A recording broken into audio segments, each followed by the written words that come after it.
Welcome Hobbit Hobbyists to another GBHL YouTube channel video. You're here with your host GBHL James, and today I'm going to be showing you how to make a wet palette. That is a wet palette. Now this is a painting technique aid which I've only recently discovered, but I'm going to share it with you guys. And the reason why you make one of these is it helps keep your paint running when you're painting, and it seems to provide quite a nice texture to the actual paint itself. So I'm going to show you how to do this now.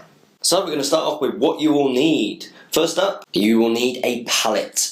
So I use a little shallow dish like so. You'll also need some paper towel. You'll also need a piece of paper. As you can see, some sneaky advertising for Steve Crow's home improvements there.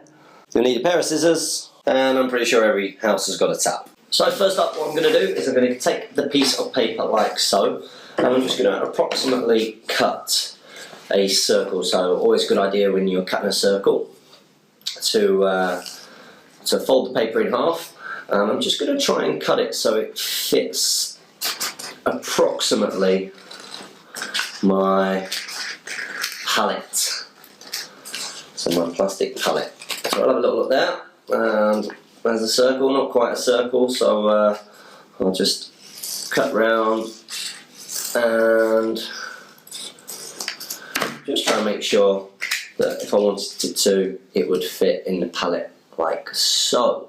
So I'll take you on to the next step now. So the next step is pretty simple. We just want to get a little bit of water in this palette. So just a little bit, we don't want it to have too much in it.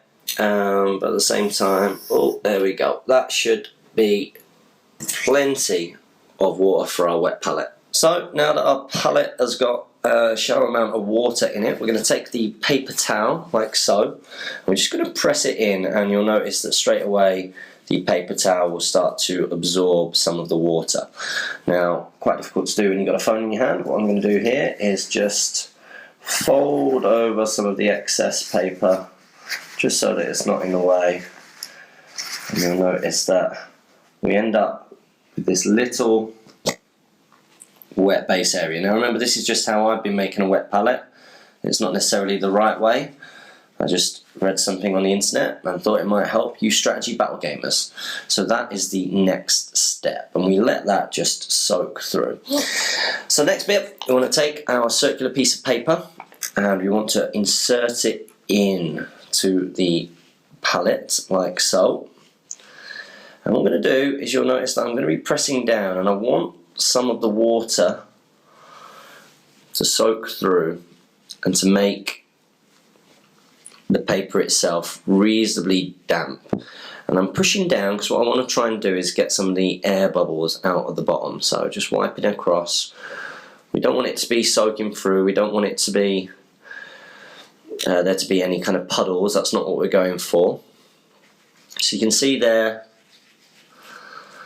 that it's just starting to soak through into the paper.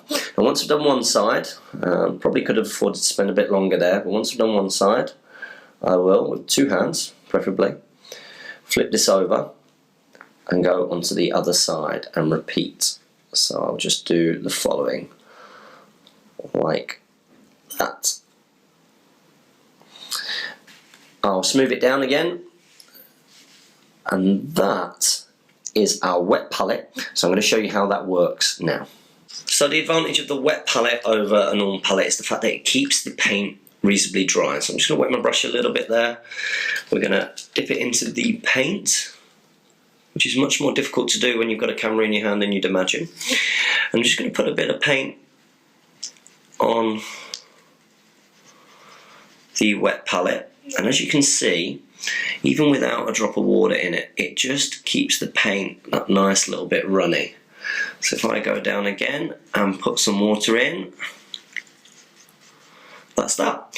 And now what that means is that this paint is now going to last a lot longer. So I know that I was having lots of problems when I would paint in with paint drying up, and that would mean that you'd get a different texture and almost a different colour slightly, and certainly a different amount of paint or quantity of paint when you would actually start painting on the model.